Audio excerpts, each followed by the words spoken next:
to our second pre-application support workshop under the Peace Plus programme. We did have a programme of support for investment area 3.2, which was the Peace Youth programme. This is our second area now that we're focusing on around investment area 1.4, around re-imaging space. So many of you will be interested and want to focus on other areas of the programme as well, and we will have similar support right across all 22 investment areas of the programme. So I should introduce myself. My name is Declan McGarrigle, and I'm a Programme Director at SEUPB. I'm working on the Peace Plus programme.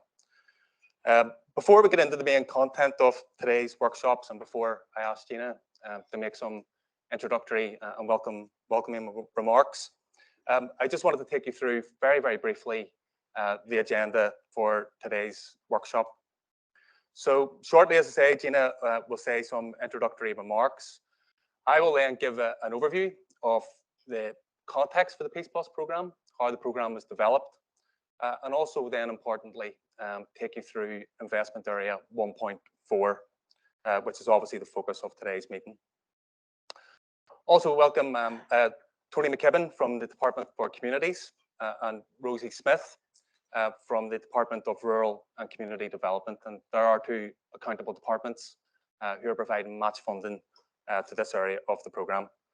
There will be time today for questions and responses from ourselves. I would ask those that are online to email those questions through to communications@seupp.eu, and we'll try and pick up some of those when those opportunities arise. And obviously, those within the room will also get an opportunity as well. But also welcome Alan McAdams and Fergal O'Donnell, who are here today, and they will be providing the support on behalf of SEUPB for this area of the programme. So a lot of the engagement and the support pre the call opening will be with Alan and Fergal and of course ourselves. So I hope you enjoyed today's session. I'm just going to welcome SEUPB's Chief Executive, Gina McIntyre, up to the podium, and she'll make some remarks. Thank you.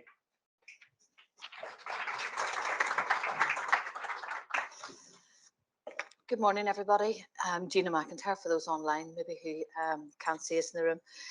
It's brilliant to be here. Isn't it amazing to be in these offices and to have people again back in the room? And I know COVID hasn't gone away, but it's just so lovely to meet people and actually see them physically, and some of our long-standing friends from the Peace programme. And I'd like to welcome everybody online. We've over 300 people registered online as well for this event, which shows the interest in the programme, obviously. And you might wonder why we're doing pre-development support before the Peace Plus programme is actually launched. But as Declan said, this is our plan with this programme, which is a huge programme. 1.14 billion worth of funding is going to be administered over the next couple of years.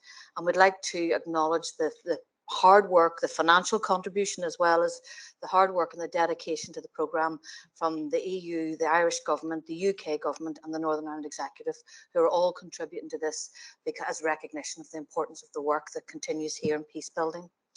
And so whilst there is money available today for the capital projects, at the heart of all of this is peace and reconciliation. So every project that we develop in the programme will be peace focused, and so it'll either be cross-community or cross-border. So these capital bills, whilst they are beautiful capital buildings that we create and you create, at the heart of it is the programme of peace building for the local community. And I'd like to thank PwC, who have given us their premises today to use for this event, because we thought it was really important that you can see, obviously these are fabulous buildings, but just to see what can be done, and to really give an impression of it's not just about spending money, it's about how you use the space. And I think that's really important that we were able to maybe inspire people with that. So this theme will include, Declan will give you all of the detail of the theme, but it will include not just that sort of inspirational aspect to the buildings and how they're going to be used, but also the chance to use old buildings that are already there. So it's not all about just brand new buildings. This Peace Plus programme is not going to be the same as the previous programme. It's very, very focused on peace, building, reconciliation, and creating prosperity for the region. So just keep that in mind when you're planning these. And I would like to thank Tony McKibben and Rosie Smith, who are joined us here today as our accountable department. You'll hear from them the importance of this type of programme for their policy objectives, and indeed, obviously, McAdams Design, who are going to be working very closely with everybody who comes forward with an application. And in some cases, that will be to say, no, this may not be the best programme for you, or indeed, no, this may not be the best theme. As Declan said, there are 22 investment themes across the programme, and it may be that some of the smaller projects are more suitable to some of those other themes. And so that's really all I wanted to say, apart from it's just wonderful to be here and to have you all here with us. I'd like to, Declan will take you through all the detail and he'll explain the overview of the programme as well. But we'd like to now just show you a video.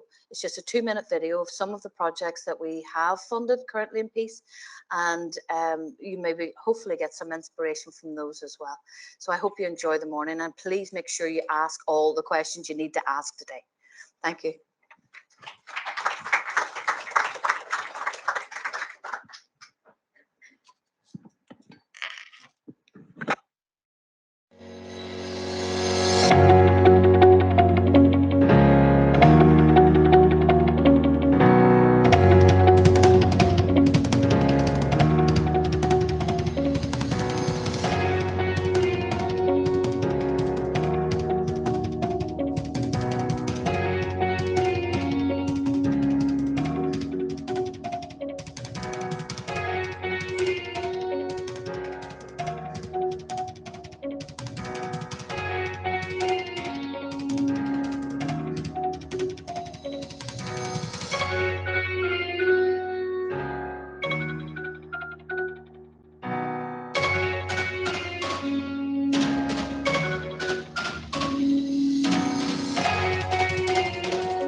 Through our Sharing Your Community Space programme, which was one of our programmes under Shared Spaces and Services, we were very, very lucky that we were able to upgrade a total of 34 community facilities. There have been so many places who have been able to avail of this upgrade, where people maybe have been able to extend their facility, but as a result are now in a position where they can open up their facility for the likes of different activities where everybody in the community can come along and benefit from.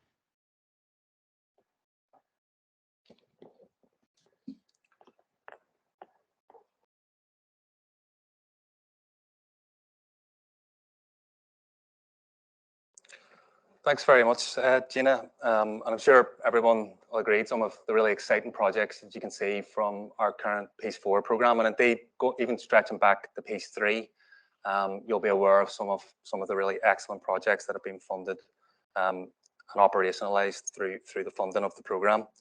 So, as Gina said, I'm just going to take you through some of the context for how the Peace Plus programme has been developed, and there's been a lot of work obviously over the last number of years to get us to where we are now in terms of being able to get out and talk to yourselves about the programme. And then I'll provide a little bit of an insight, an overview of the investment area itself, which is obviously the focus of today's session. So how do we get here? We have reached this point through a detailed process of collaboration with the Northern Ireland Executive, with the Government of Ireland, the UK Government, and obviously our partners in Europe as well. So together, I think, with stakeholders throughout the programme area and beyond, a new programme has been drafted that will contribute to a more peaceful, prosperous and stable society in Northern Ireland and the border counties of Ireland. And we believe, and certainly through the funding and the projects that will be engaged through the programme in the years ahead, that there will be a significant and lasting legacy.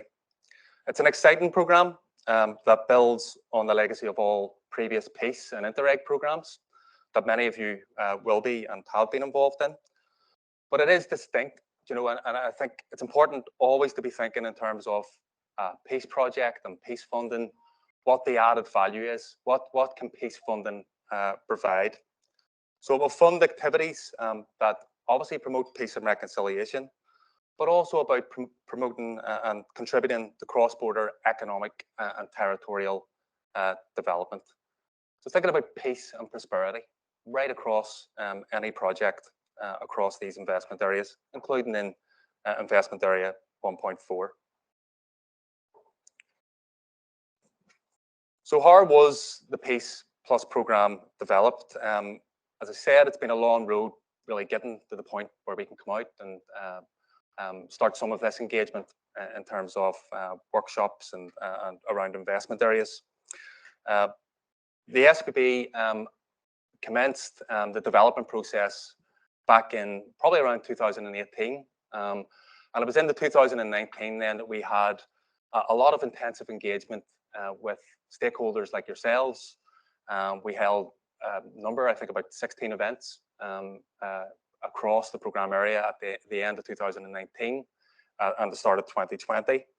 And that engagement and that work really continued through public events, survey submissions. You know, we analysed, I think, probably around 600 full submissions across 2 consultation periods from key stakeholders. We had a statutory consultation last year on the programme that emerged from that stakeholder engagement process. And of course, there's been ongoing engagement with our colleagues in government departments throughout that process to ensure that there was a very strong policy alignment with what was emerging and what we were proposing in terms of the draft programme.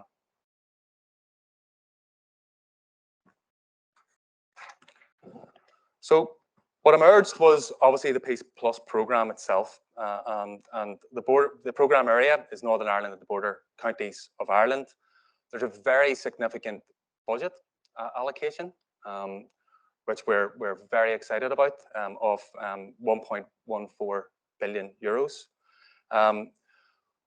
Like previous programmes, there will still be 100% funding provided to any projects, and just a technical piece on that, 80% of that is through ERDF, the European Regional Development Funding, and 20% comes from the accountable departments in Northern Ireland and Ireland.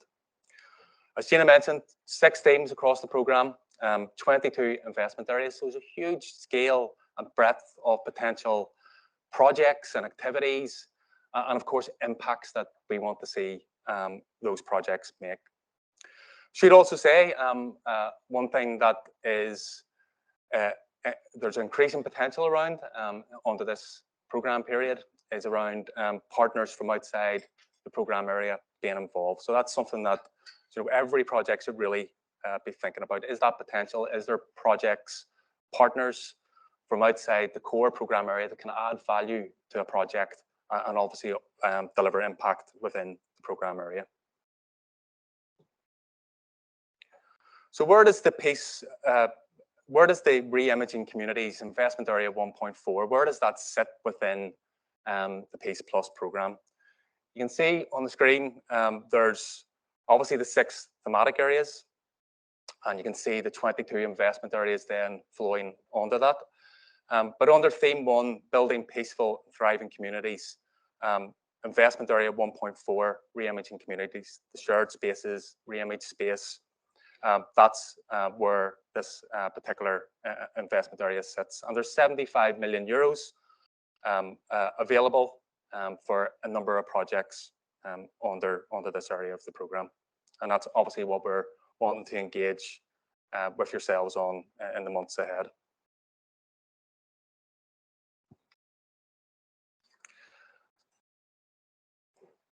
So theme 1, just to say a little bit more about that, it's the investment areas under theme 1 will be probably very familiar to anybody that's been engaged and worked under the peace programmes before.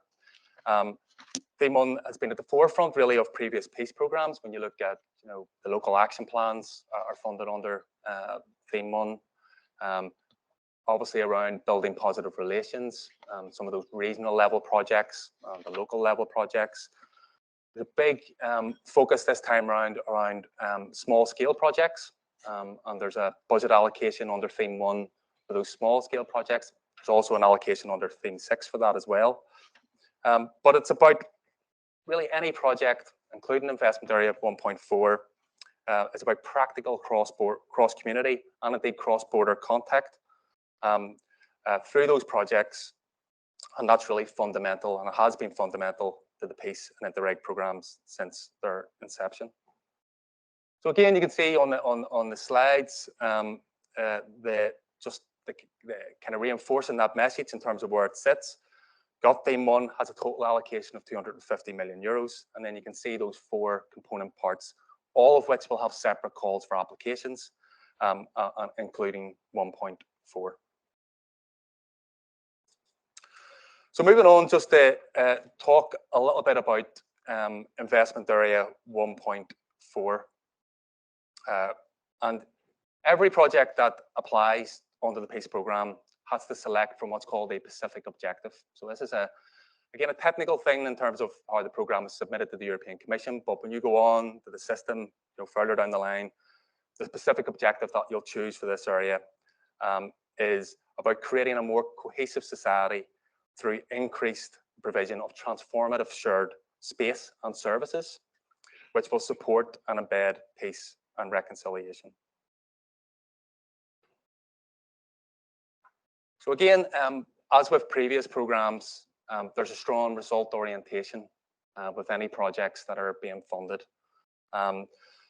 So we want to see an increase in the number of individuals and groups accessing new or re-imaged shared space, which have been designed on a cross-community basis and spending recreational time or accessing services therein. So obviously for community use, for young people, for different groups of society to engage and spend time together within any re-imaged space, new build, or whatever else it might be.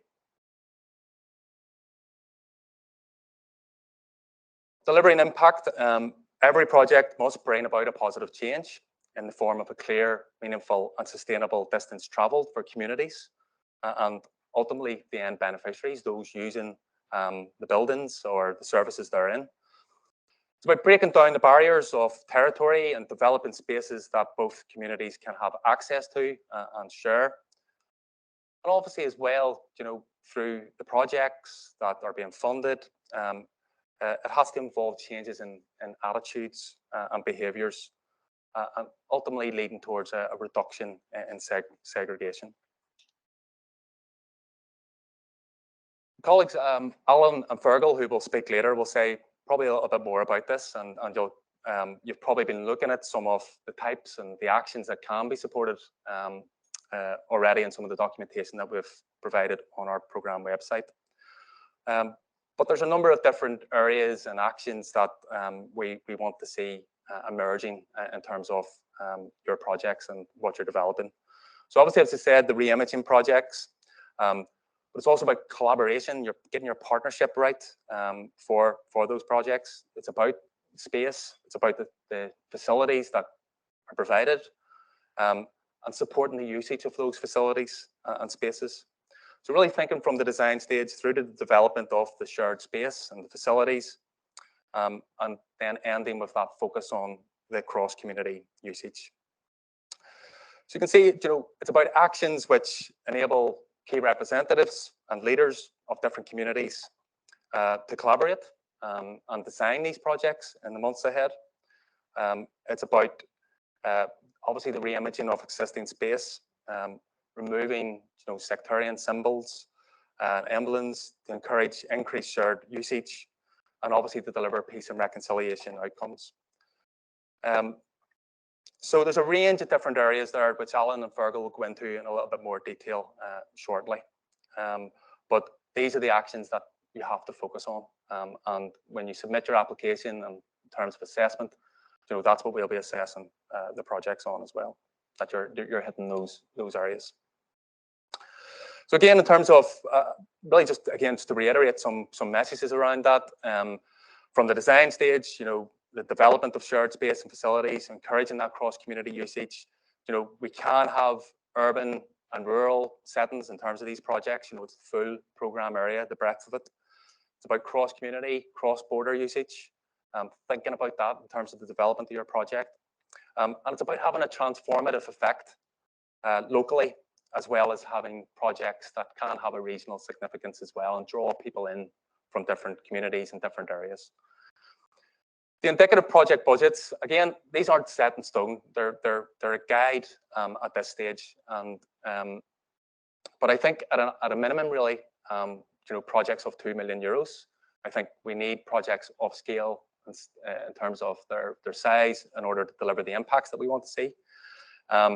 The average scale of the project could be around €7.5 million, and a maximum project size potentially of 12 to 15 million. But again, we have to see what emerges in terms of this process in the months ahead, see what ideas you've got and what you're thinking yourselves. These are merely there just to give a little bit of a steer or guidance at this stage.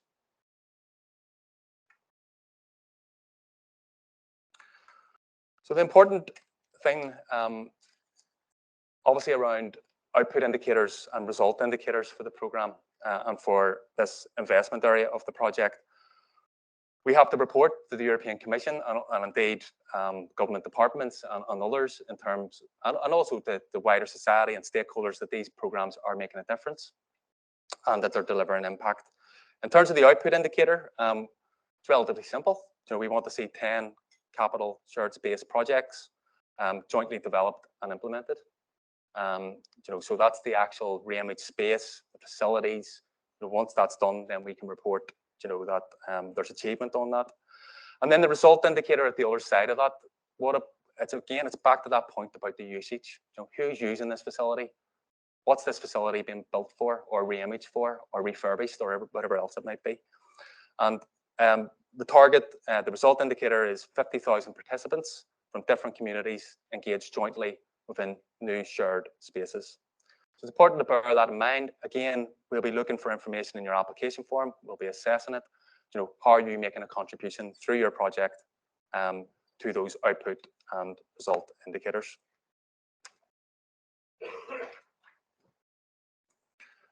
And again, in terms of the output, we're looking at infrastructure, obviously, in terms of the facilities, the space, land, buildings, parks, peace line, interface barriers, regeneration. We want all projects, in terms of their development, to be developed and in a way that respects the rights, equality, and diversity of all. Another important point is around minimizing carbon emissions as well, right throughout your project in terms of the sustainability angle for any project that's coming forward. So thinking about that, the high quality design, the sustainable development principles, how are you making a contribution to that? That's really important from our perspective. It's important from the Commission's perspective as well. And achievement then when the space is open, and it becomes operational, and there's evidence then provided that there's shared usage. And in terms of that shared usage then, that joint engagement, through those participations, the people that are engaging in the services and the facilities, that there's meaningful and purposeful contact there between persons of different communities. And, that there's participation there, different ethnic backgrounds, and that engagement can be through a single event or through multiple events. So just to say something on timescales, and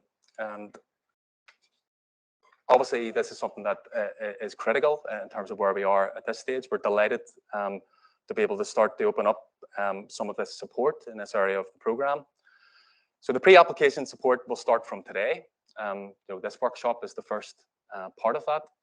Alan and Fergal and ourselves will be there throughout the next number of months to engage with you. Alan and Fergal will shortly outline what we call a concept note process. So essentially, this is a new process for this programme period. It's informal. It's not something that's mandatory, but we are strongly encouraging you to engage with it.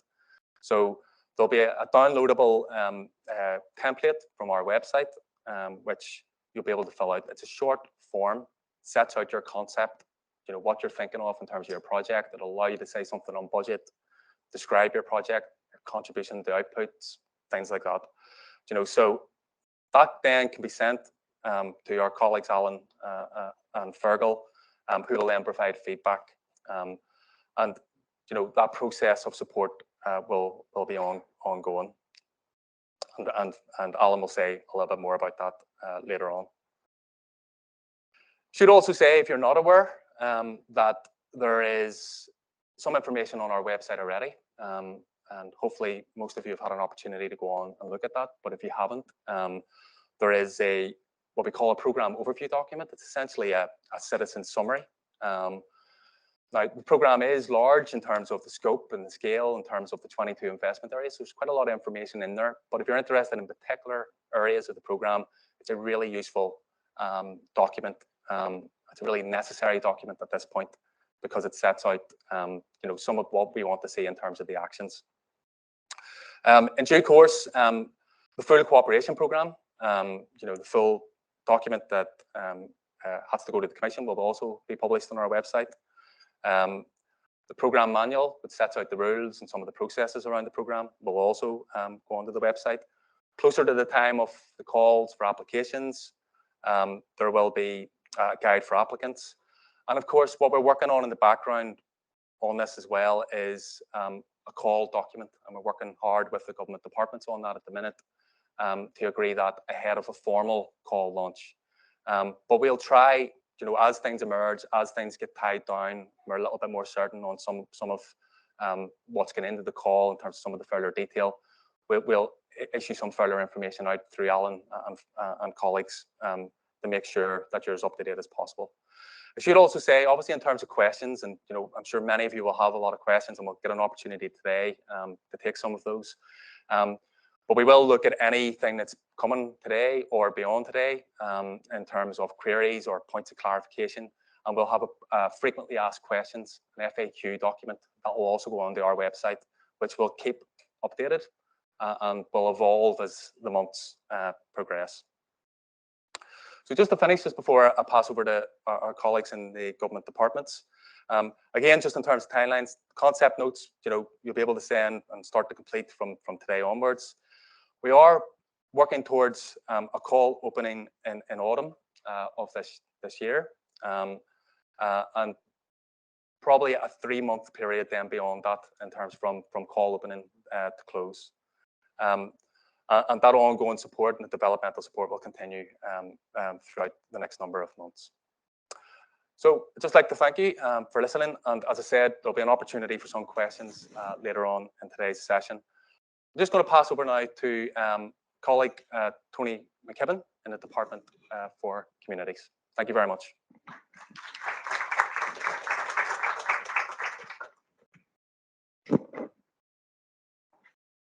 Thanks.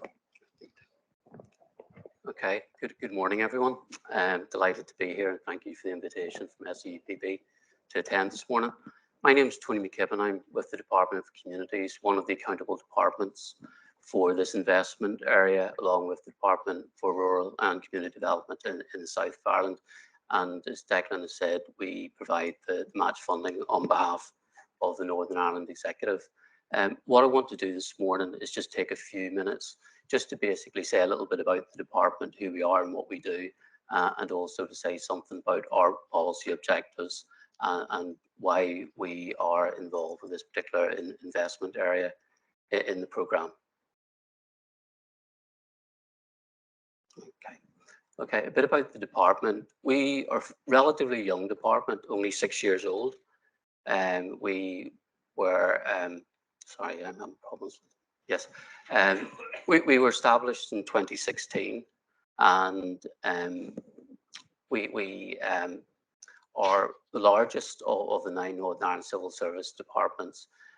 We work with 15 arm's length bodies and a number of advisory groups, and we have just under 9,000 employees, which makes up about 1/3 of the Northern Ireland civil service workforce.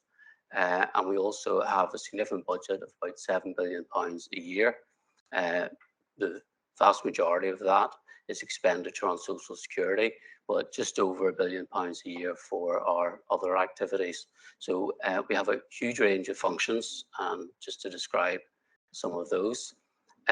We probably interact with just about every individual family and community in Northern Ireland through the provision of social housing programme, through the administration of the social welfare system, particularly in terms of providing focused support to the most disadvantaged areas.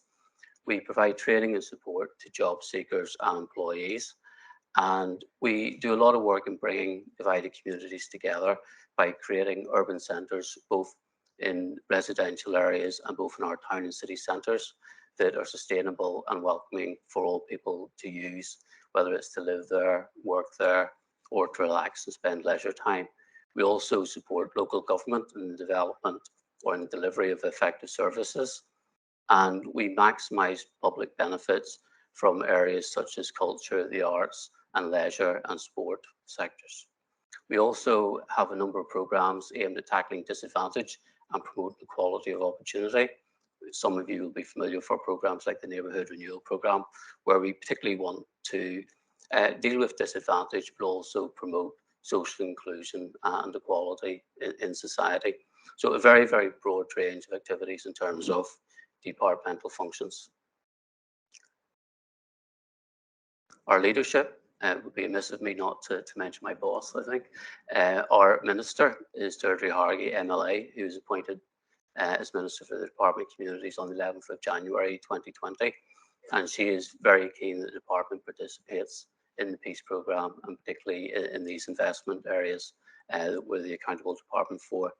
And Colin Boyle is our new permanent secretary, who was appointed quite recently, as early as last April. And he also has taken particular interest, as you would imagine, in the department's involvement in the Peace Plus programme. I'd mentioned the arm's length bodies that we work with. So as well as the core activities delivered by the department, we work very closely with organisations like the Arts Council, the Sports Council, National Museums, Alma Observatory and Planetarium. So really just about everything you can imagine, from staring at the planets to kicking a football or visiting a library. We cover all of those sort of activities. And we see many of those reflected in the type of activities which take place in the shared spaces. As Gina said, the buildings and the facilities are very, very important, but it's the activities that we undertake within those that bring people together, which are equally as important, and we have a significant role in that. I've got a short video for you, and this is just basically to give you sort of an overview of the strategic policy objectives within the department and why we've so closely aligned ourselves with this part of the Peace Programme, and you'll see how it resonates with what we're trying to achieve. Department for Communities has launched its 5-year strategy, Building Inclusive Communities. It sets out an ambitious programme of work that we will deliver between now and 2025 in partnership with other government departments, our arm's-length bodies, our delivery partners, and with the communities we serve, to make a real and lasting difference in people's lives, across our communities and in the places around us. We are the largest government department here, with almost 9,000 of us working together to serve our communities. Every single person plays a vital role to ensure that we deliver the priorities and outcomes that the strategy has been designed to achieve. We aim to do this by collectively delivering on our common purpose: supporting people, building communities, and shaping places. Our vision is that we will work together for a fair and inclusive society by transforming support for people, communities, and places to improve lives and deliver generational change. The department has played an important role in supporting people, building communities, and shaping places since its creation in 2016. The impact of some of our work we have collectively delivered includes supporting people,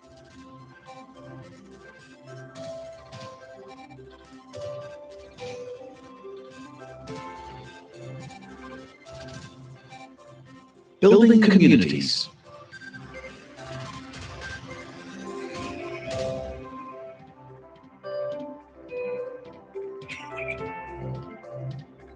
shaping places.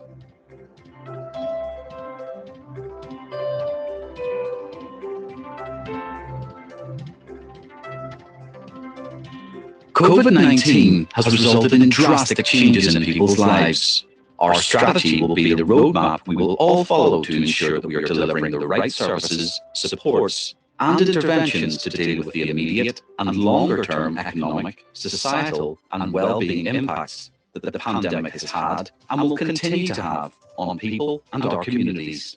The next 5 years will be a difficult period for all who live here, as we learn to live with and recover from the COVID-19 pandemic. This department and each of you will continue to play a critical role in contributing to the achievement of the Northern Ireland Executive's plans for COVID-19 recovery. In addition, we will also work together to deliver our Minister's priorities, the commitments set out within the New Decade New Approach, and in contributing to the success of the Programme for Government. Our strategy has been built around the principle of inclusion of people across our communities and within our department, and sets out 4 key cross-cutting themes and the outcomes we will work to achieve relating to anti-poverty, well-being and inclusion, sustainability and inclusive growth, and agility and innovation. To ensure we all work together to deliver our strategy, we must incorporate the strategy in everything we do.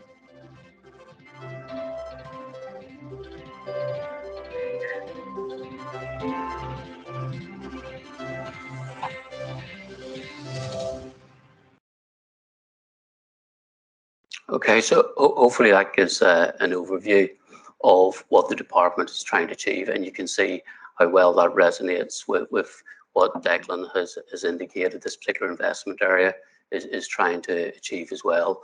So just to recap in terms of what was in the video, the department delivers a wide and diverse range of functions that will impact on the lives of everybody in society, and what we're trying to achieve is to make this place a great place for everybody to live by supporting people, building communities and shaping places.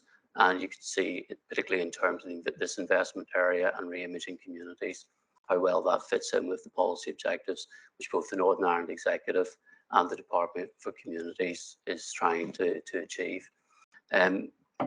This isn't the first time we've been involved with the Peace Programme. Along with the Department for Rural and Community Development in the Republic of Ireland, we have also been the accountable department for previous Peace 3 programme and the current Peace 4 programme.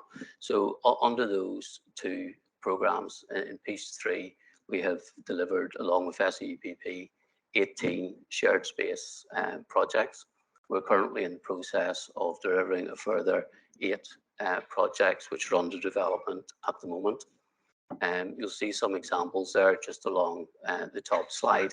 Castle Saunderson Scout Centre in County Cavan, the Peace Bridge, which I think has almost become a symbol for the Peace Programme, and the restoration of the Nomadic, SS Nomadic. Those are projects that were completed under Peace 3 along with another 15. Currently, projects such as Monaghan Peace Campus and New Forge Community Development Trust are under development, and we have details of all of those projects if you'd like to go and see more details about them on the department's website. I think as Declan pointed out, other websites are available. So SEUPB also has lots of information on projects if you want to see what we would consider to be examples of good practice and projects currently under development. And any questions, we're more than happy to take at any time in the department as well, and the contact details are provided on the slide. So that's all I wanted to do. That was just to give you a quick overview of how the Northern Ireland Executive and the Department of Communities policy objectives and what we're trying to achieve for as society in Northern Ireland aligns with what the programme is trying to achieve as well. And that's why we're happy to provide the match funding on behalf of the Northern Ireland Executive. Okay, thank you.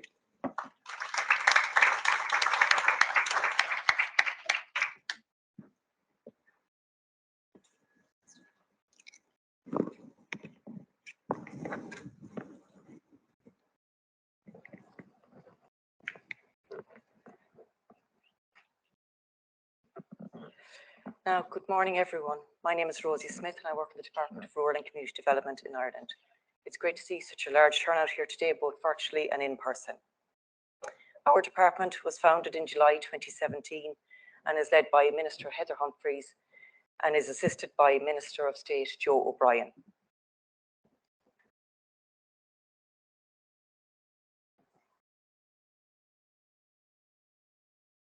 So the Department of Rural and Community Development's mission is to promote rural and community development and to support vibrant, inclusive and sustainable communities throughout Ireland. Our vision is a sustainable society with individual and community well-being at its heart, supporting thriving rural communities and where all communities, urban and rural, have the opportunities to grow together and develop economically, socially and culturally.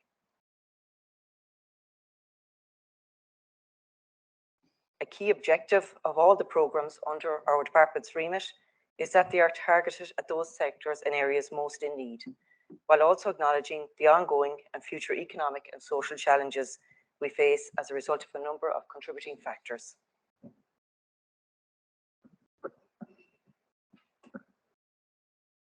Our department's engagement on the Peace Shared projects is that we are an accountable department for a number of thematic areas under the Peace 4 programme, including the Shared Space Capital projects and the Shared Space element of the Local Authority Peace Action Plans.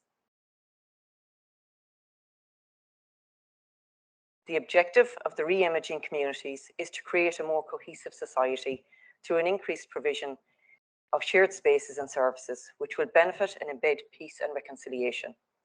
Many of you here today have played a leading role in the delivery of the peace programmes over the years and have had good success in bringing forward peace shared projects. Similar to Peace 4 projects, you will need to ensure that they are aligned with the relevant government and EU strategies and policies, local and county development plans, and local economic and community plans.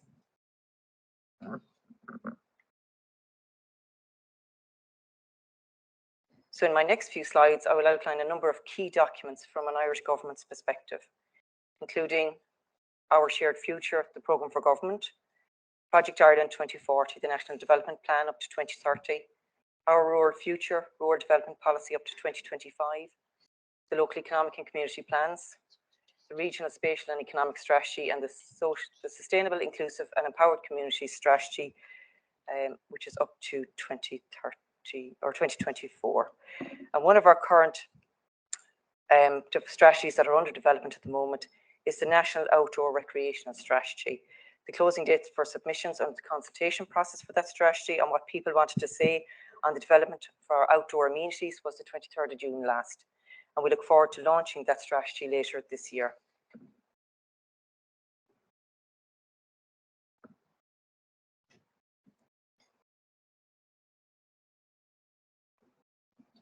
So, under the Programme for Government, our Shared Future, we have committed to working with our EU partners and UK government to secure the necessary funding for the EU PEACEPLUS Programme and to contribute to peace and building initiatives.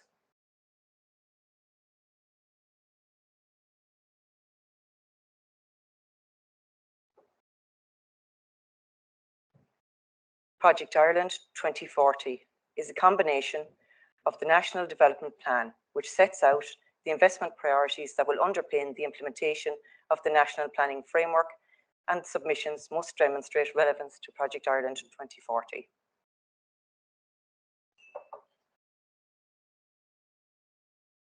Our Rural Future, the Rural Development Policy up to 2025, focuses on optimising the opportunities for rural communities, assisting the regeneration and development of rural towns and villages, enhancing the participation, leadership and resilience of rural communities to contribute to local and national economic recovery, and to enable people to live and work in a vibrant environment, and the Town Centre First policy is central to this vision. The Town Centre First policy aims to create towns and centres that function as viable, vibrant and attractive locations for people to live, work and visit, while also functioning at the service, social, cultural and recreational hub for the local community.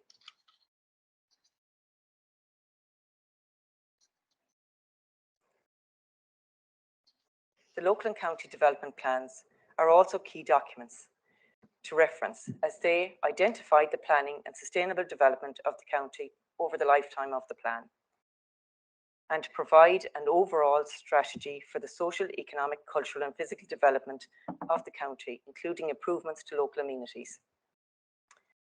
They must be compatible with the national and regional planning strategies, including the National Planning Framework and the regional, spatial and economic strategies.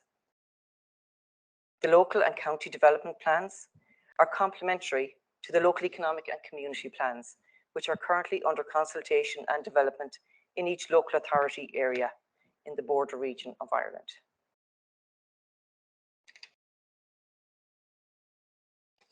If you have any queries regarding the development of the local economic and community plans, you should contact your local community development committees in your relevant local authority areas.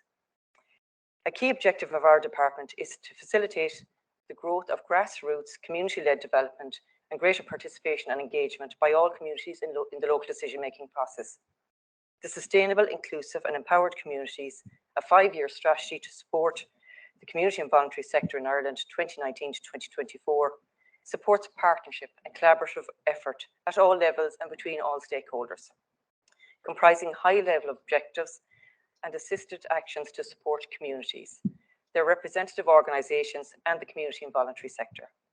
Our department is delighted to see that the new PEACEPLUS programme includes a strong community-led focus in each of the thematic areas. As I mentioned earlier, the National Outdoor Recreational Strategy is currently being developed. Work is ongoing by Corla Natuha, the Countryside Council, in conjunction with our Department of Rural and Community Development, and it is expected that this strategy will launch later this year. The strategy will provide a vision and an overarching framework for the growth and development of outdoor recreation in Ireland, creating a shared approach for the many strategies, programmes and agencies and elements in Ireland's outdoor recreation. This strategy should be considered also if launched at the time when you are developing your project when the open call for applications is launched. Thank you for listening to my presentation.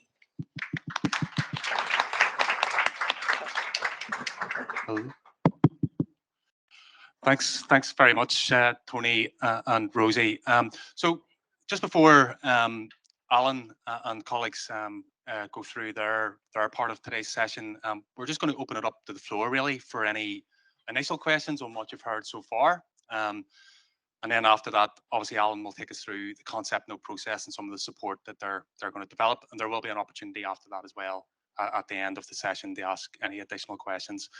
I know there might be some questions coming in online as well, so we're looking at those, and we'll try and see if we can build those into the final session in terms of the questions just before we finish. So if you just want to raise your hand in the room if there's anybody wants to ask a question. Sorry, go ahead.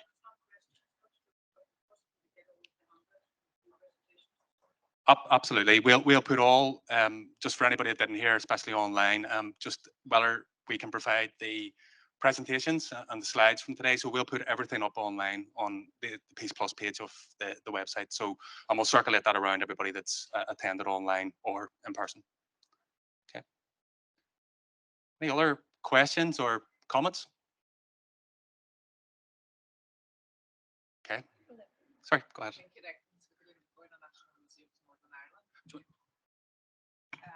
Thank you very much for outlining target timescales about the CO and how we can fit into that. My question is, can you provide a high-level overview of the decision-making process and timeframes for that afterwards? Thank you. Yeah, so as you can imagine, there's still a lot that we're working on in the background in terms of processes and everything else. So some of the things aren't completely nailed down at this stage, and I would just ask for a little bit more patience on that as we kind of proceed through, in particular, the next couple of months, really. And of course, we need to have a programme monitoring committee, which needs to make decisions about the assessment process and things like that. So we are working hard to see how that timeline can be as short as possible, but also obviously taking into account that these are large projects that need to be assessed, and value for money and all of that sort of stuff needs to be taken into account as well. So I think, as I said, I suppose what I can say is, if the call opens, say in October, for example, very likely it'll be a 3-month period from then. And then once the project's submitted, it's a one-stage application process. So that's probably a big difference from what was there previously. We're obviously under the current PEACE and Interreg programs, we had a 2-stage process.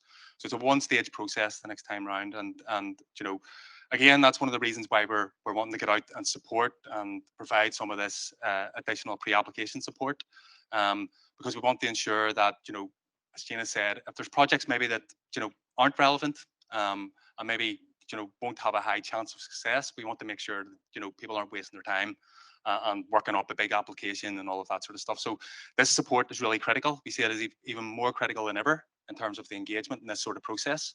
But I suppose as more information becomes available ahead of the formal launch, as I said earlier, we'll have the frequently asked questions, and you know, we'll add further questions in there and responses and clarifications to give you a little bit more information as things progress. Okay. Any other questions? Yes. You okay? Okay.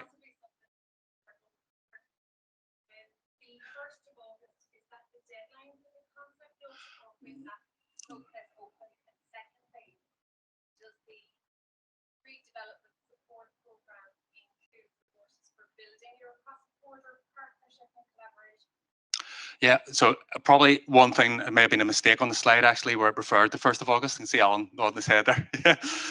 Yeah, 7th of September it should be. So the concept note, I believe, is up on our website now. So you can go on to our website, the Peace Plus page, and it'll be there. So you can have a look at that and download it. The 7th of September is when that needs to be submitted.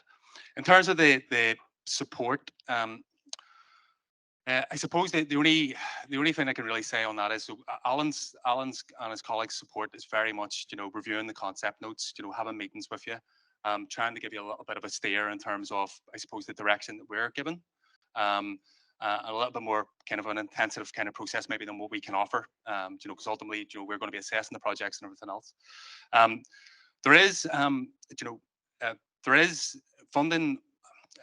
The eligible period for funding under the programme, you know, in terms of eligible costs, can predate the call being launched and the project starting.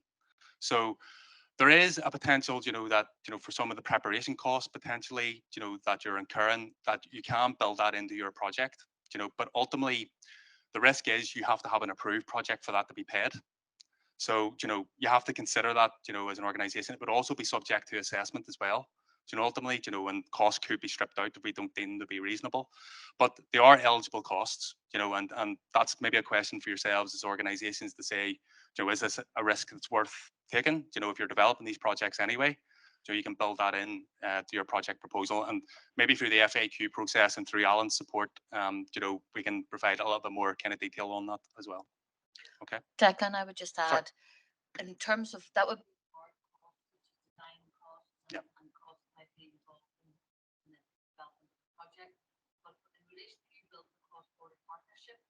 Wouldn't be any resource available for that. So Alan and his team will help on the design of the capital bill and sort of how it fit into the PEACE programme. But your partnership is your responsibility, you know, in terms of coming forward. So I wouldn't want you to think that there were, you know, we won't be able to provide support on that. We'll be able to advise if we don't think it at an early stage it's strong enough, or, you know, where we think you might be getting over complex, things like that. But we can't actually, you know, find partners. Yeah. And of course, as Gina said, you know, Alan can assist for that, you know, in terms of, you know, if there's particular, if the concept note comes back and, you know, you've got questions around partnership and things like that, you know, we can give some helpful kind of advice on that as well. Okay. Is there any, maybe time for one more question in the room, if there's any other questions or comments? Okay. All keen to hear from Alan. I think he's the most important part of the day. So, okay, well, look, thanks very much. And as I said, you know, if there are any other questions, and we'll obviously people online as well, I think, are sending questions in, so we'll try and take some of those before the session ends. And there will be an FAQ process as well beyond that. So I'm just going to invite Alan and Fergal, and they'll take you through the next session in terms of the support that's provided. Thank you.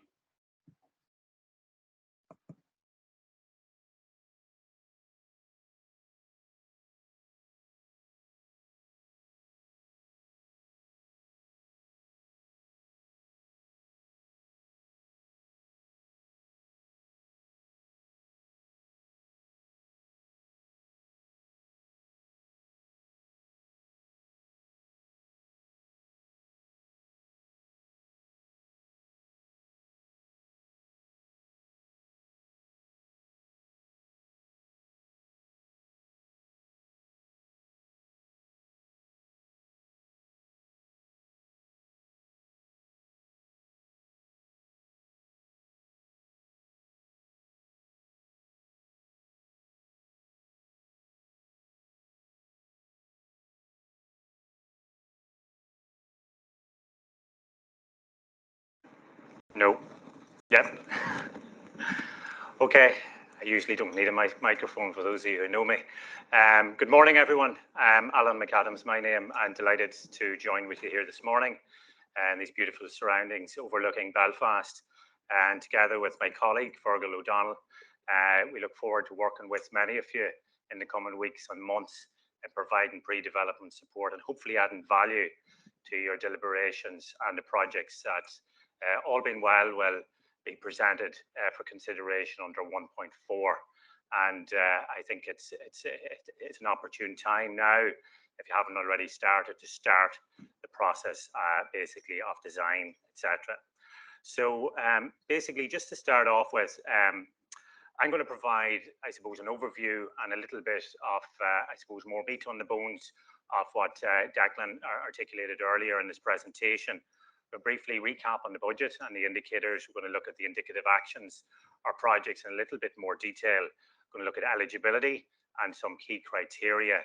And we're going to look at the selection criteria that will be used when the call document comes out. There'll be quite a lot of detail on the selection criteria. So today we're just going to cover some of the key points that you need to consider, and then some advice and some direction in terms of preparing to apply. Many of you will be experienced in large-scale capital infrastructure projects and will understand there's quite a lead-in period, hence today's event, and hence why this has been front-loaded as one of the key measures to be examined as part and parcel of the rollout of Peace Plus. So if we look at very quickly recap on the figures that Declan covered earlier, 75 million in the first call. And just to clarify on that, 75 million, the first call would indicate to you maybe there will be future calls. The entire measure is 75 million. However, from previous experience, usually a single call would not realize the entire measure being, I suppose, exhausted. So it is important to note that if there is subsequently a second call, that's because some of the 75 million has not been allocated under the first call. So don't wait, I suppose, is a message from that. Don't wait and say, well, look, there'll be a second call next year or whatever, and we'll wait for that and we'll be prepared. Don't. There may be no money if the first round of applications are up to the standard and meet the criteria and are awarded aid. Level of aid, as Declan's outlined, just to recap, is up to 100%. The 80-20 split, 20% split is not really of interest to you, and that the government departments it is, because they're contributing 20%, but ultimately you're getting 100% funding potentially under this, and you don't have to make two separate applications. As Declan outlined, the indicative outputs, 10 applications, 50,000 do the sums, 5,000 beneficiaries in terms of participants, people that would subsequently benefit. And the majority from previous calls of a similar type of shared spaces, re-imaging type of applications, there would be significantly greater numbers than 5,000 benefiting from the majority of those applications. So again, the guidelines, the 2 million, absolutely minimum.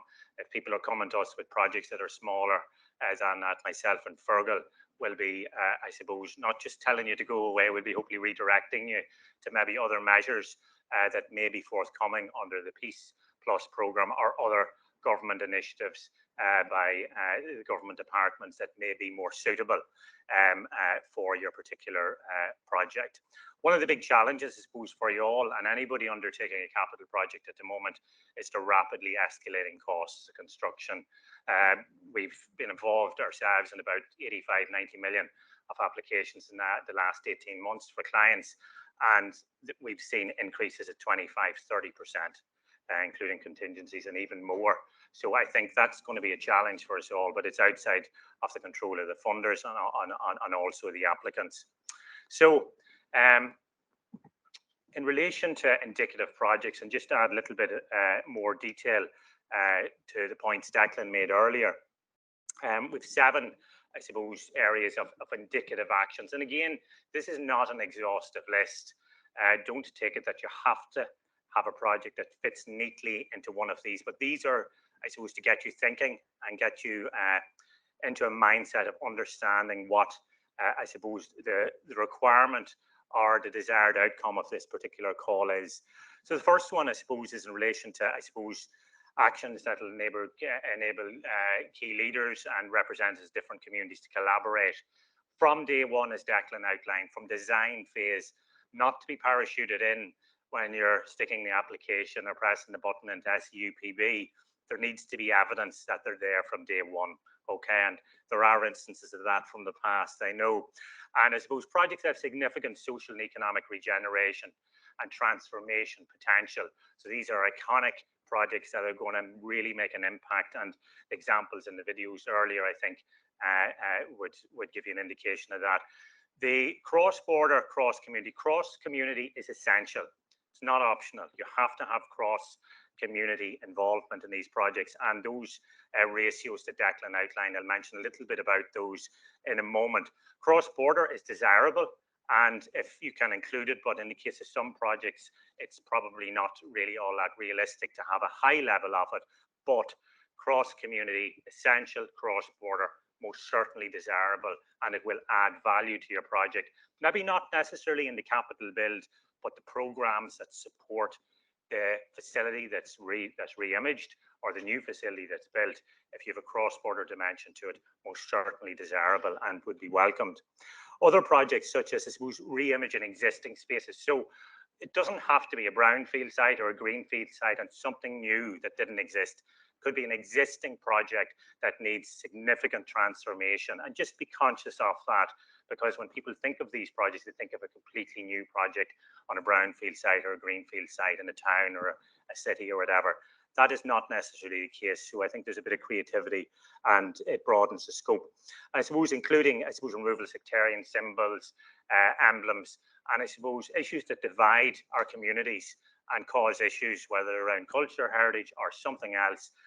Ultimately, there are opportunities here, and there are spaces that are contentious spaces across Northern Ireland and the border counties that ultimately maybe could be targeted by this fund, and those in particular will ultimately, score relatively well in terms of that criteria. Third one is the development of re-imaged and new facilities accommodate social enterprise, social innovation. So ultimately, social enterprise over the last 10, 15 years has been growing quite rapidly. As a Monaghan man, I would actually say it's been quicker in Northern Ireland, whereas in the South now, the last 10 years, particularly under the guidance of the Department of Community and Rural Development, it has really taken off, and there are a number of programs there encouraging and government policies to encourage that. But again, in terms of running and managing these facilities, it would be very much welcomed to have a community degree of involvement. It doesn't have to be a social enterprise. It can be a state body, or it can be council or whoever else in terms of the eligible applicants, which I'll cover in a minute.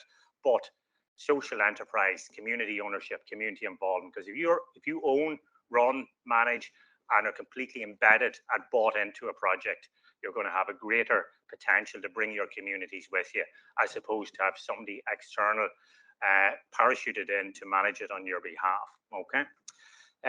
Next, I suppose, is in relation to just wait for the slide to change.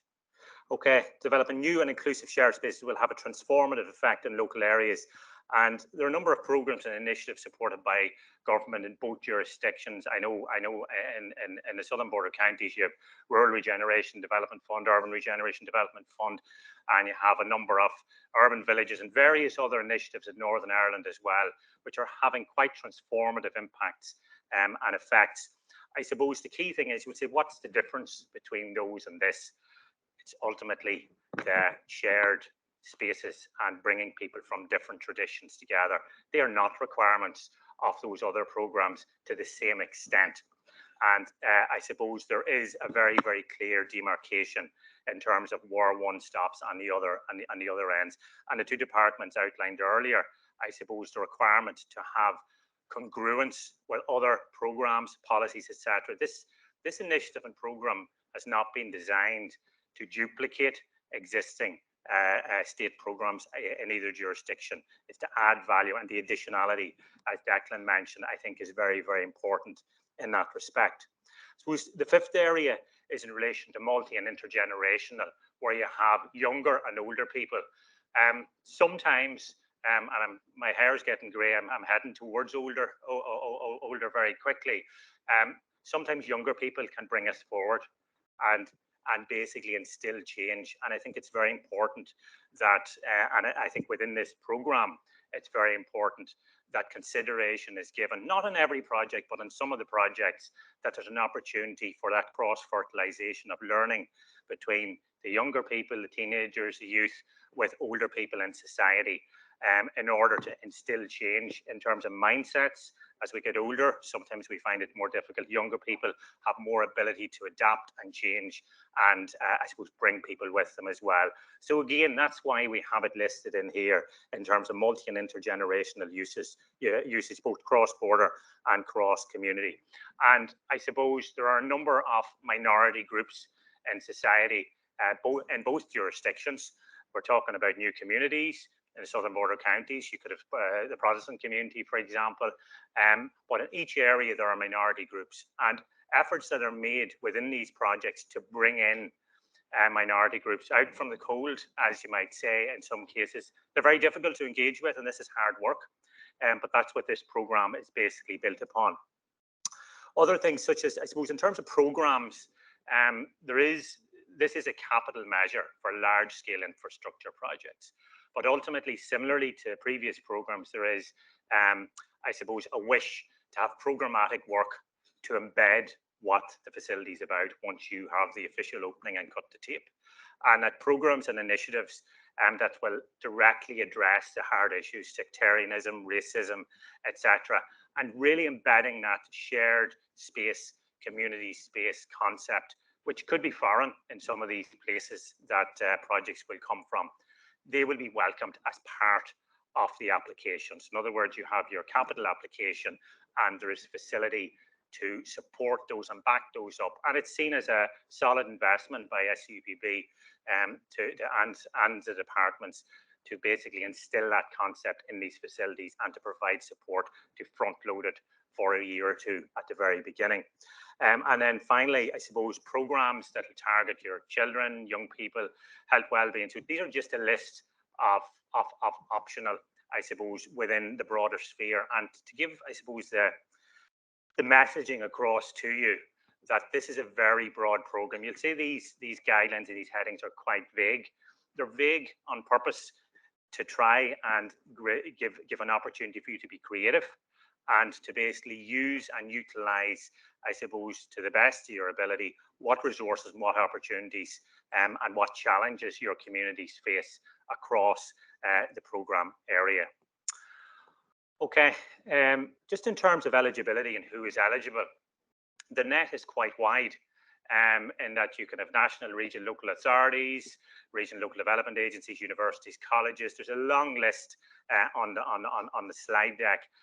Community and voluntary organisations, etc. So there's one thing just to be conscious of, and ultimately, I think it's fair to say there won't be any application with just one applicant on the name. There will be a lead, but there will be supporting partners. Okay, due to the nature of what we're talking about here, you're going to have a multiplicity of a number, not too many, manageable amount, and people hopefully that will work together proactively.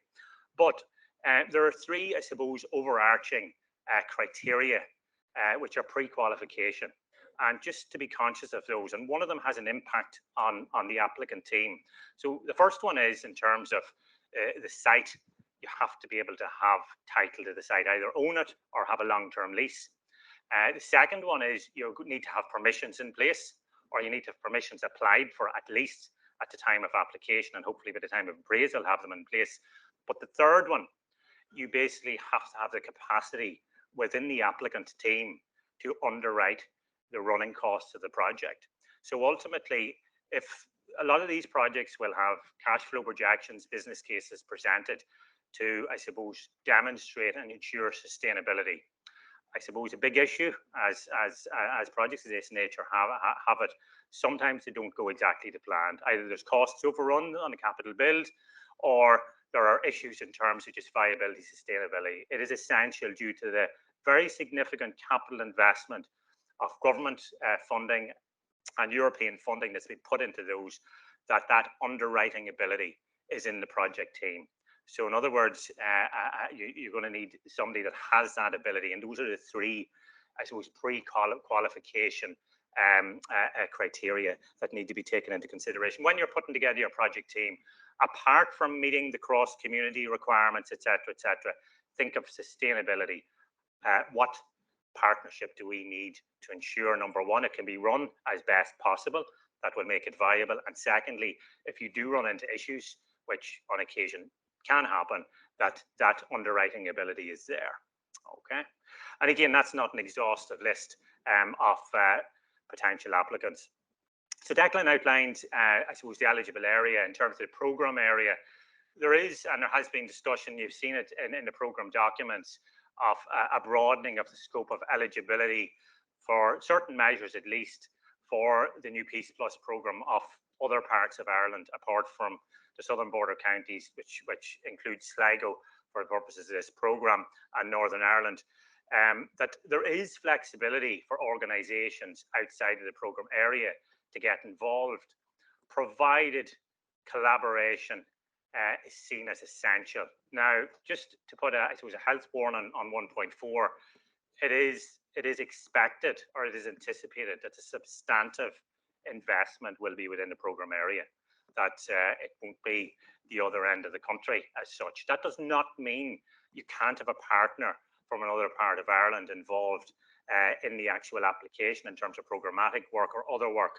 And again, I think there's a degree of creativity required.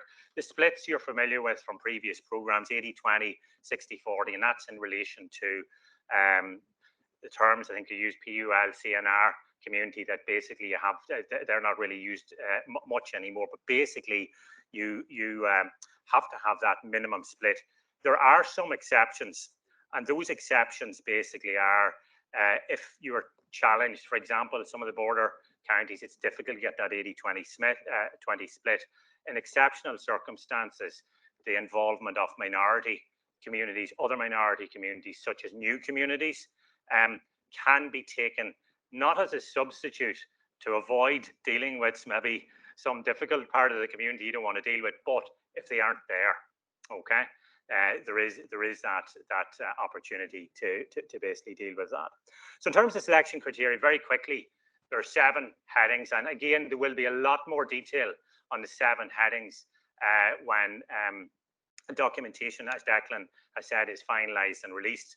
So ultimately, number 1, contribute to the results and outputs of the theme, quality of project design, and that really is not only your capital build design and all that, but in terms of the way you've developed your project from start right through to application stage.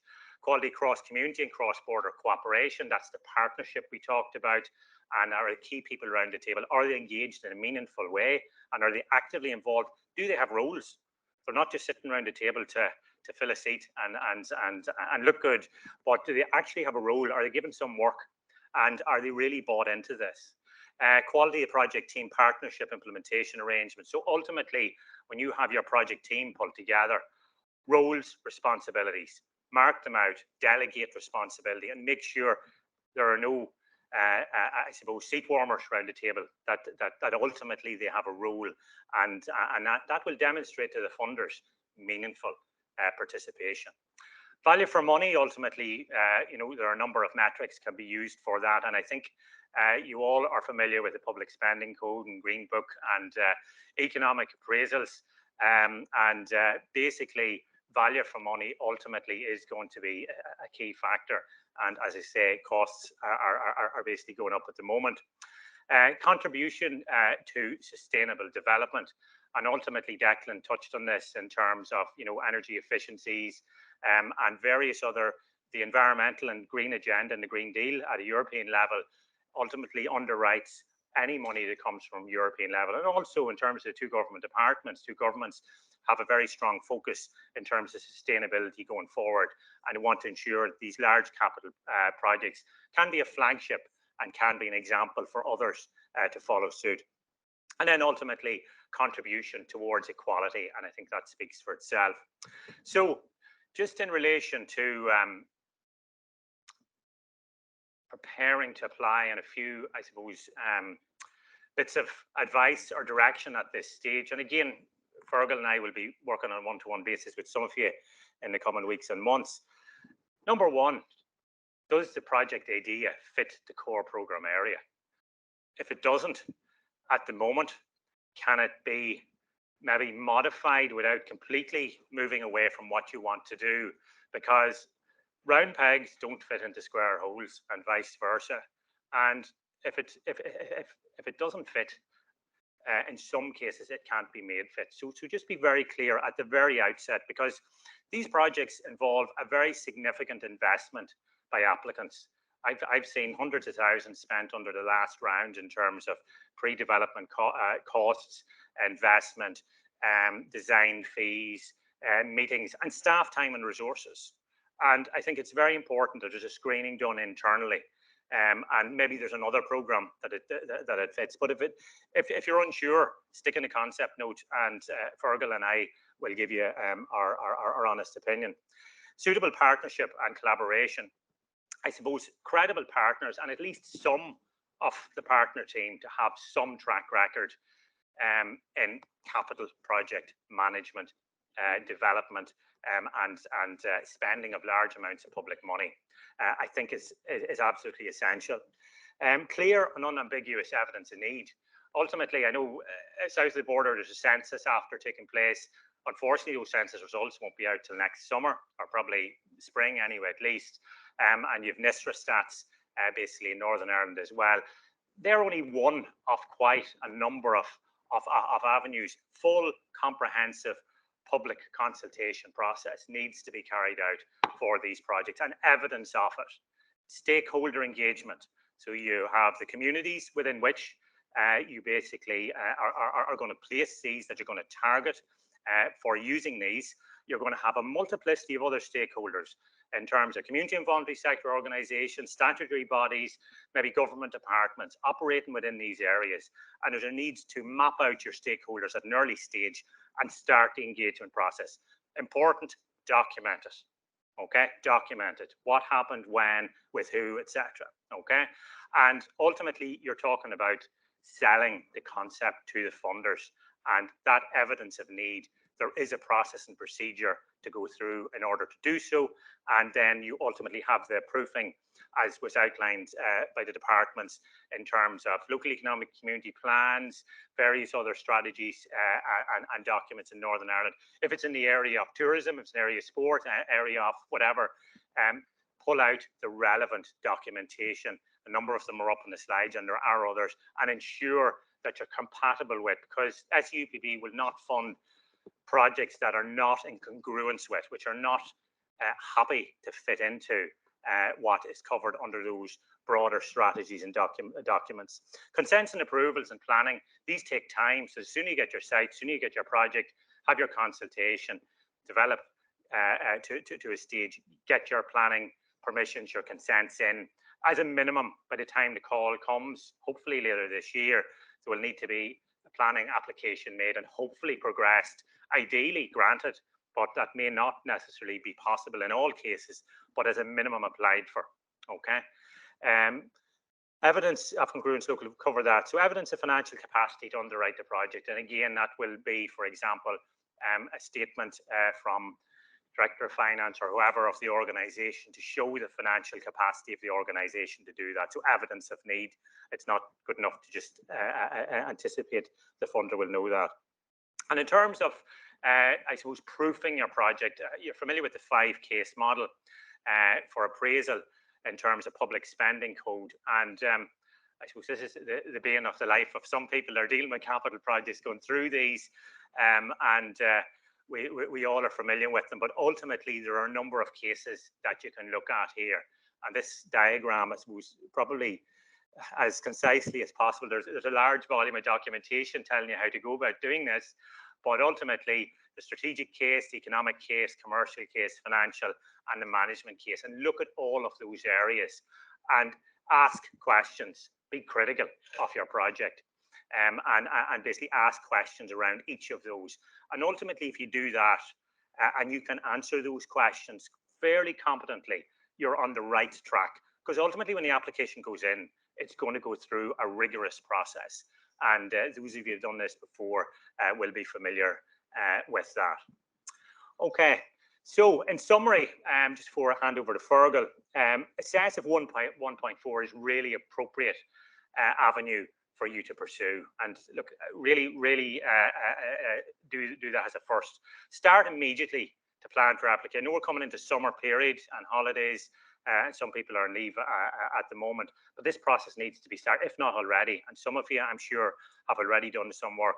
If you have partnerships and arrangements you're looking to put in place, our advice to you would be formalise that. As a minimum, draw up an MOU. Don't just say, look, we sit and such around the table.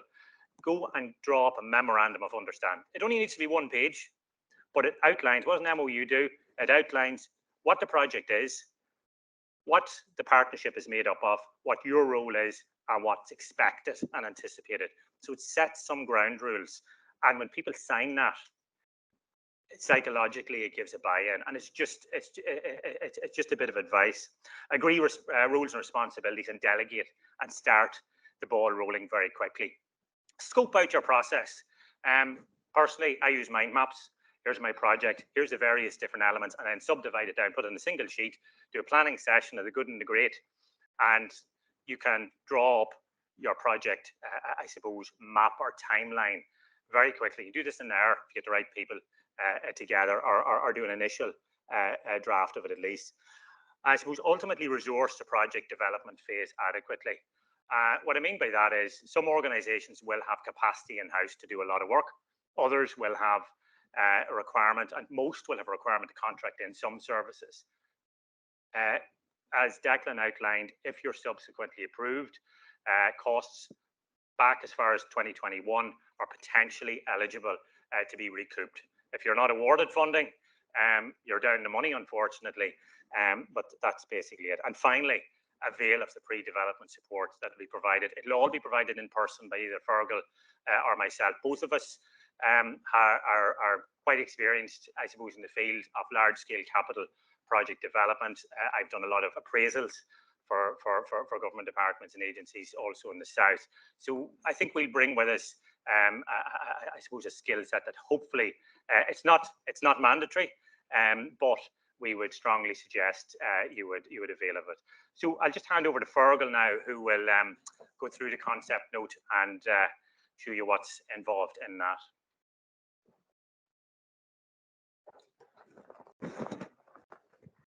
Thanks, Alan. Appreciate that.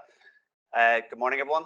Delighted to be in front of you, and I know some familiar faces in the audience. I'm genuinely excited to be involved, folks, in this programme. I think, as Alan said, we have a lot of experience in working with capital projects, working there in peace and reconciliation, but genuinely excited to be sort of part of a journey maybe to what could be 10, circa sort of 10 significant projects which contribute to peace, reconciliation and prosperity. It's never nice going first in these run of presentations. It's certainly not nice going last. I appreciate you probably have a lot of information fired at you this morning. My job's not to repeat any of that. I'm just trying to provide a little bit more specific information on what Declan and Alan was referred to as the concept note, just to give you a little bit of information around that. I suppose, just to be very clear, this forms part of the pre-development support, but it's not part of the formal assessment process. So it's an opportunity, I suppose, to provide a high-level overview of your project so that Alan and I can provide you with a little bit of guidance, a little bit of support to help you sharpen your project and ultimately to make it stronger, hopefully, going forward. Or, as Alan suggested, also maybe to say to you, well, maybe this is not the project or not the programme, or potentially not the one that you want to be applying for. The form is relatively straightforward, very self-explanatory. So I'm not teaching you to suck eggs here this morning. I'm just running through it to give you a little bit of a sense of what's involved in those 4 sections. I don't want you thinking this is a massive piece of work. It's not. There's actually a word restriction probably just as a guide on each of the questions, which keeps it relatively straightforward and simple for you. So just in terms of, as you would expect, some very basic information that we're collating, in terms of project name, lead partner, we would like to get a sense of sort of a description of the overview of the project, where this project is located, the target area, obviously, in terms of the geographical spread, in terms of where the reach will be for the project, an estimate of project start and end to give us some sense, and obviously the level of funding being requested, and indicative target beneficiary numbers. I stress estimate, these are not figures that you will be hung on. These are general guides and suppose as to what the project will involve. There's been a lot of discussion around the partnership element of this, for the scale of the project and for the complexity of the projects involved. We expect there will be partnership bids here. And really just within this concept note, all we're asking is that you identify or name those partners and outline their role in the proposed project. It would be nice to get a sense, obviously, in the concept note, has that been formalized? Is that early conversation? At what stage of those conversations? Your question about the, to what extent the support can be provided. For a project that could be opening in the autumn, as Declan referred to earlier, we would expect those conversations with potential partners to be certainly happening or well advanced at this stage. So we'd encourage you to look at that. The project itself, folks, just getting into section 3, this is really the meat of the sort of concept note. It's just, again, to give you a little bit of a sense of what's involved within that. And again, the word restrictions on this just is to try and make this as concise and succinct as you possibly can. Really, I suppose what we're asking in the first question is, tell us the need for the project has been identified and how it aligns with the aims and objectives of 1.4 of PEACEPLUS. Declan and others have given a good sense of what that involves. The additional documentation that you will get through this particular call will also provide some more detailed information on that. So again, that should be fairly straightforward and self-explanatory for yourselves to do.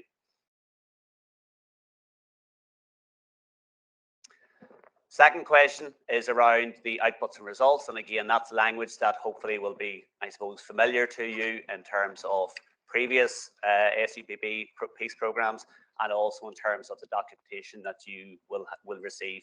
Again, within that, there might be some areas you want to cover. These are not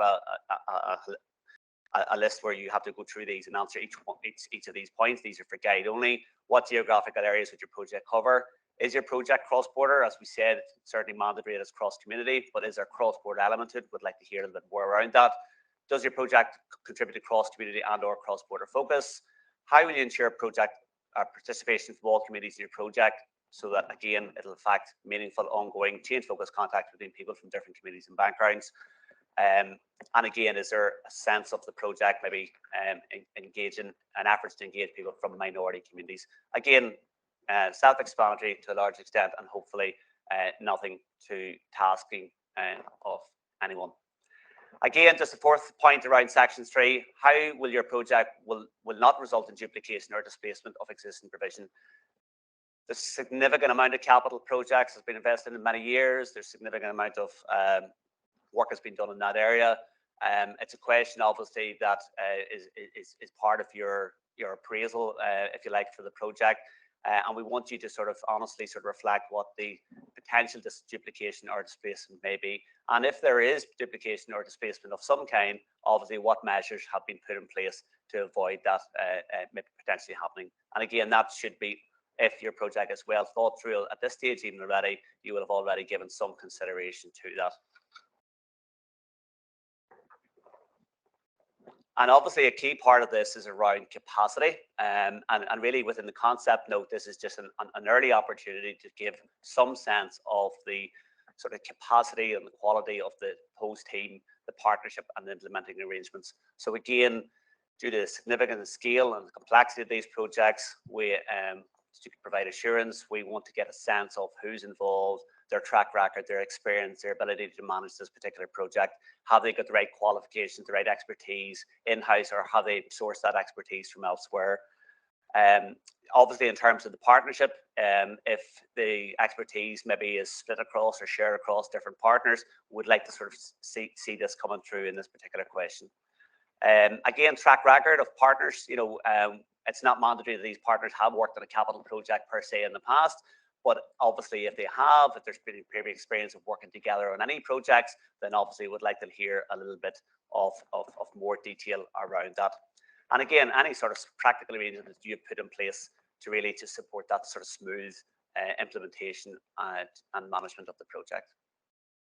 So that, one more point, just sorry, in terms of, and it's come up, and Alan sort of referred to it quite extensively, just was around the readiness of the project. And I know, Investment readiness has been a term that's been sort of bantered about for many years. I think we understand, I suppose, the reason for that, particularly in terms of a capital project.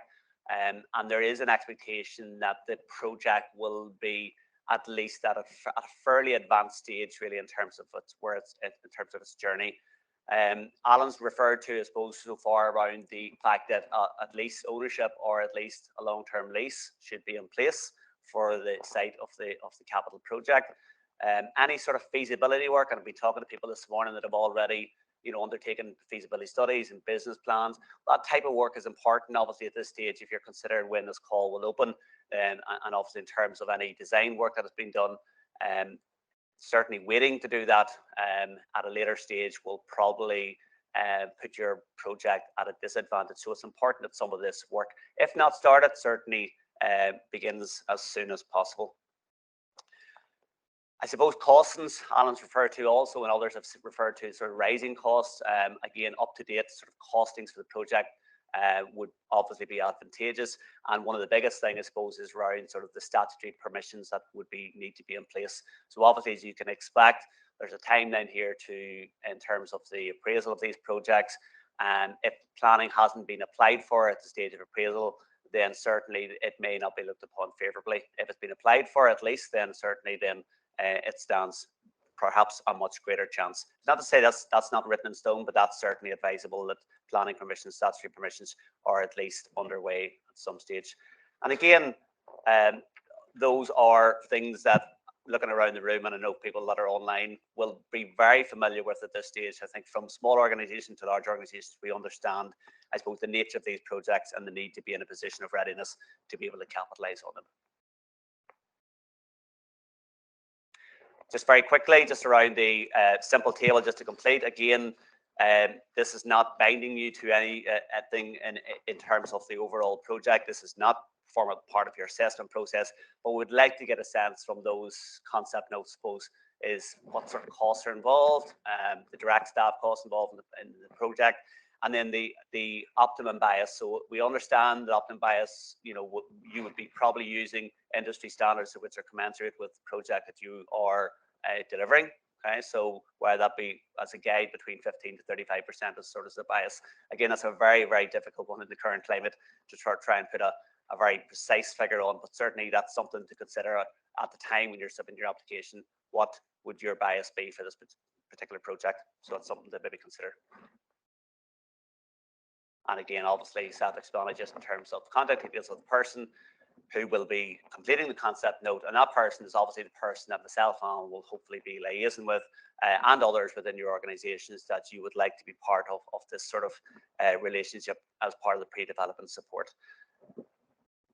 And lastly, I think those have been shared previously, but there's an email that's been set up, SEUPB@mcaconsulting.ie. Again, we're using that just to make sure that nothing is lost, that everything goes to that address. I know other people might have my address, other people might have Alan's address, but we just encourage people to use that one, please, if you don't mind, so that all that information is captured in the one place.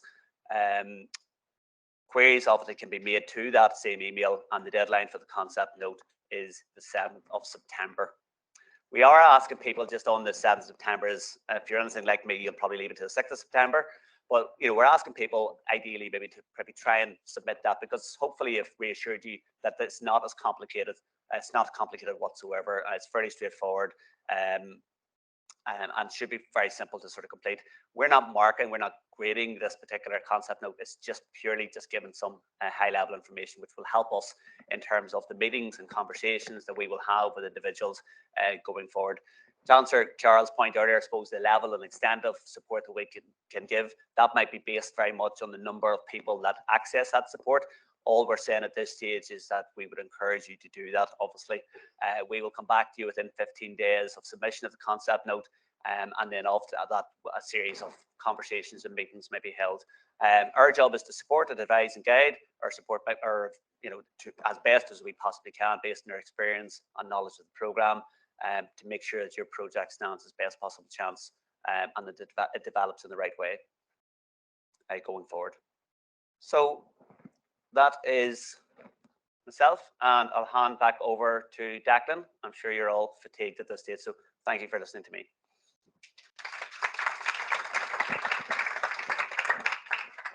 Thanks very much, Fergal, and thanks, Alan. I think that was very comprehensive, at this point in the process.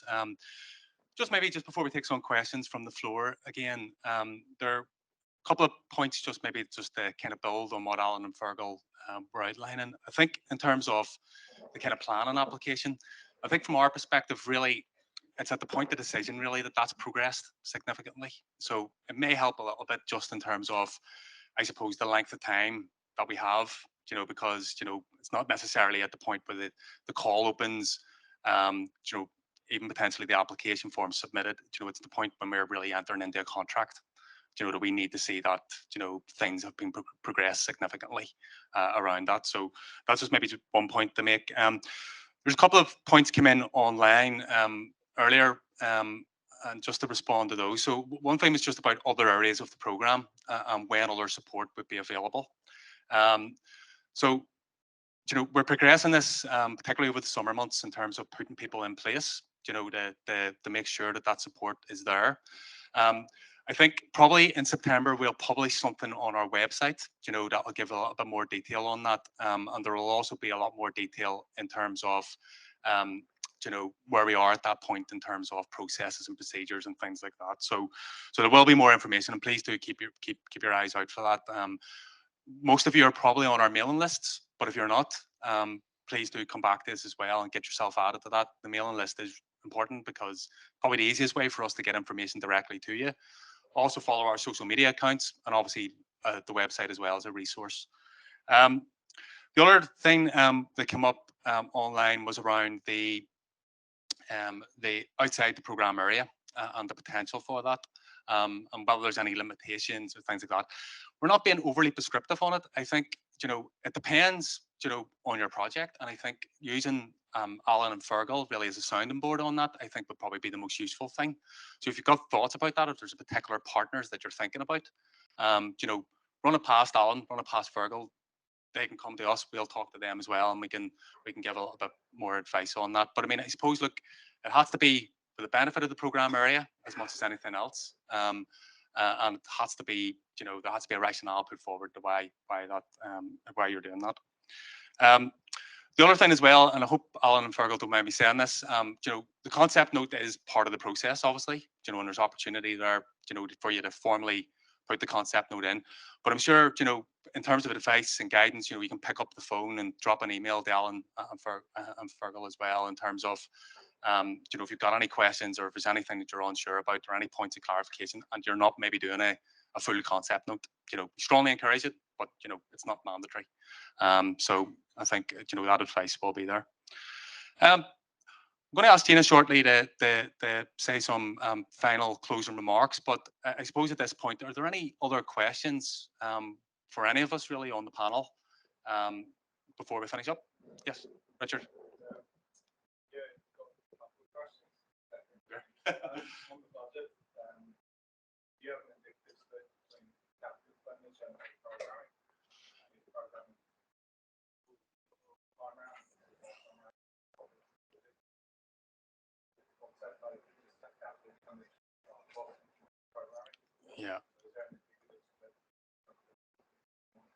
Yeah, it's maybe something, I don't think we've got anything that's been nailed down on that, it's maybe something that we can look at as well, even as a guidance kind of point. Sorry, Jen.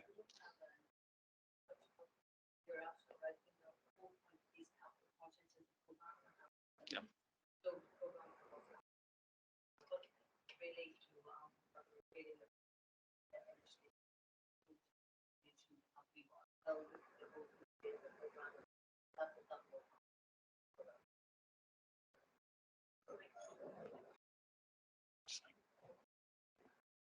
Button. All right. Sorry, Richard, go ahead. Yeah, I mean, just if you spend their mind, see change in terms of the M plus.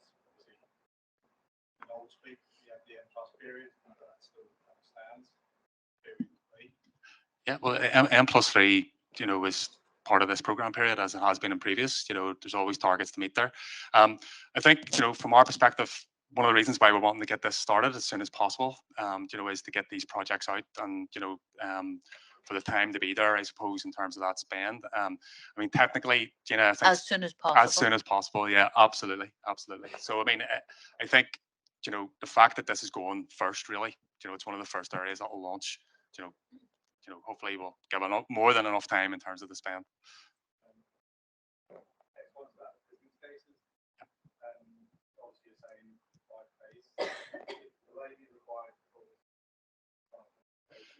Yep.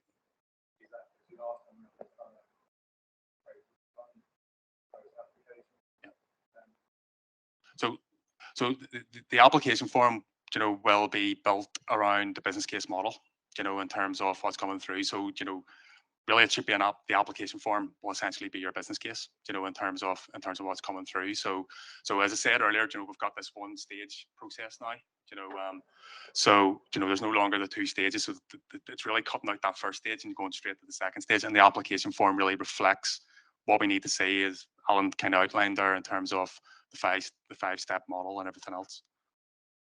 Okay.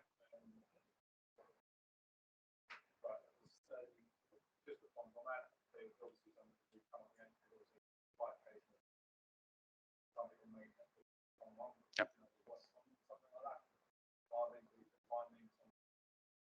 Yeah.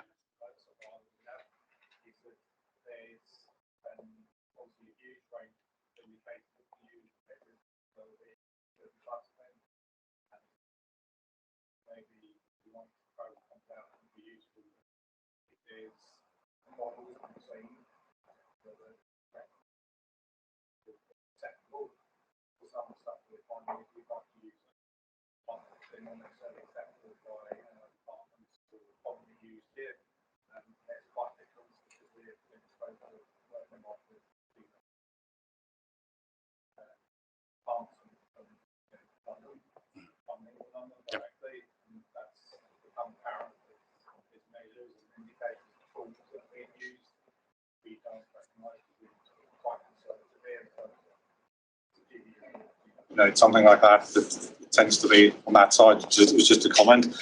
And then the last one was around the sustainable development. And again, this is something on a recent project, obviously for UK kind of based funding, that there's a requirement in there for net zero. And it's just whether, what the sustainable development means and is, because we've had to, in effect, inbuild the sort of net zero requirements of this particular funder, and it resulted in a 17% uplift in capital expenditure, which wasn't previously in there. There was obviously considerations about renewables and energy, efficiencies and all that, but not to the degree in terms of meeting the requirements of net zero. And obviously, given the kind of significant role of the NI departments, who ultimately the mothership is from London, is how much emphasis is going to be placed on that. It would be good to know from the outset, rather than it suddenly being something that's, because it can result in quite a significant expenditure increase. Yeah, no, I think that's a fair point, Richard, and that's something maybe we'll look at in terms of the call documentation, in terms of providing a little bit more kind of guidance and descriptions around what our expectations are. I suppose, you're absolutely right. You need to know before. So that's something that we'll look at. Yes. All right.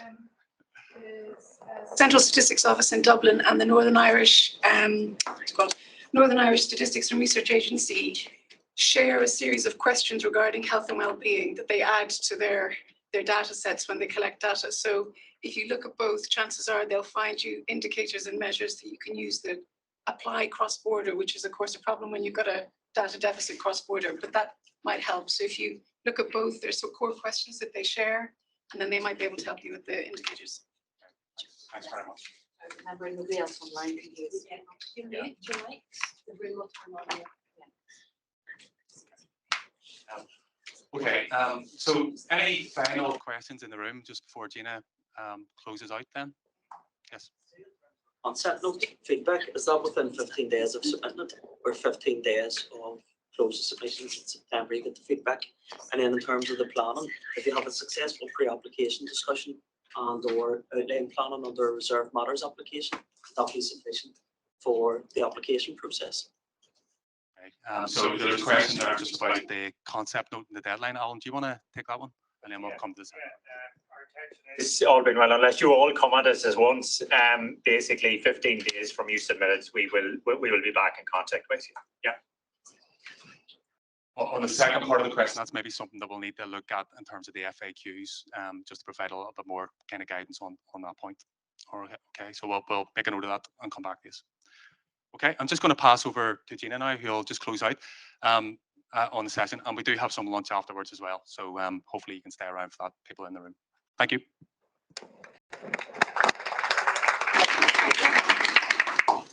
Hope this works. Does everybody hear me okay?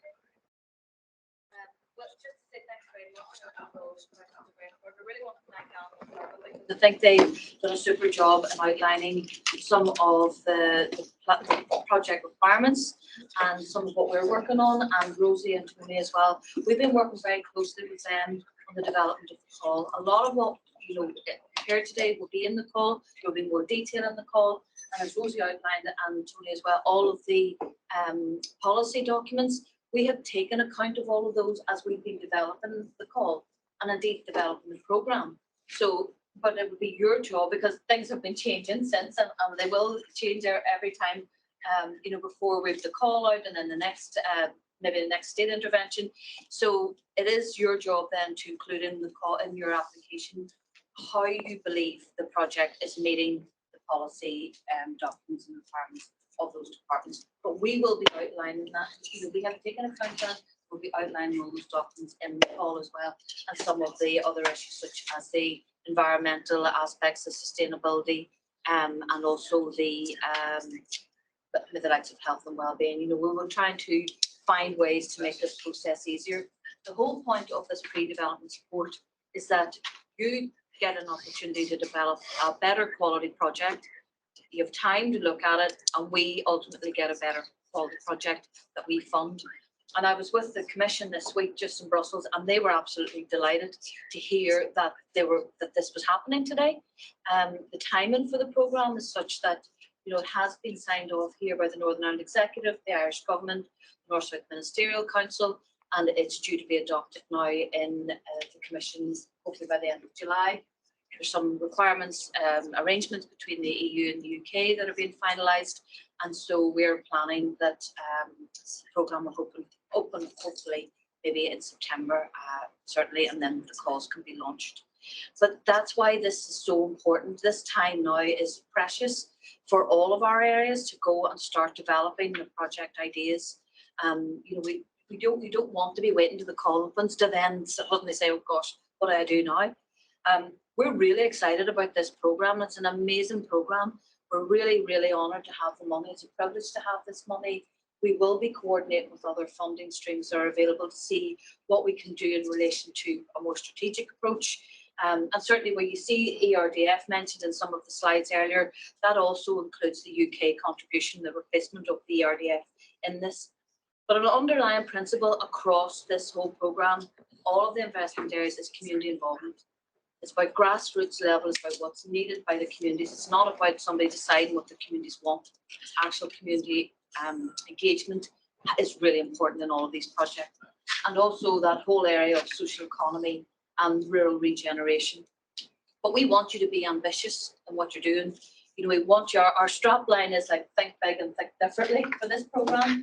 We really want you to put everything into this and look around for good ideas. That's why hopefully we brought you here today. And if you get a chance to go across to the other side of this floor and go out on the patio, the view is amazing. It's about using the natural assets that we have.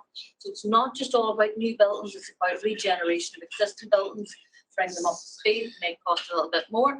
But that's important as well for us from a sustainability point of view.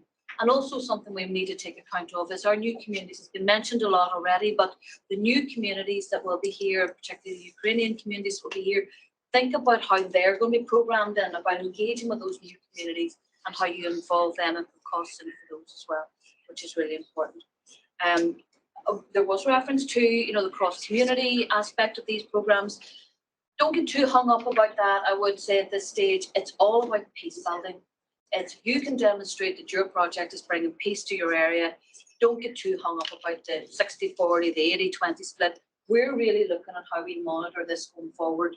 We really want it to be inclusive for everybody and not about counting numbers. And we're really looking at how we can change that. So, and in terms of the assessment process, we're hoping that we will have a 22-week assessment process from the application. You don't have to use the pre-development support, but why wouldn't you? You'd be crazy not to.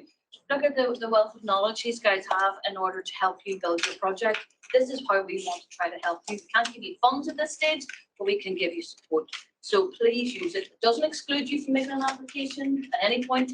Even if they say to you, no, we don't think this is for you, it doesn't exclude you, but you would be absolutely mad not to use this support and use that expertise. So I'll just end with our strap line: think big and think differently. Thank you very much for today.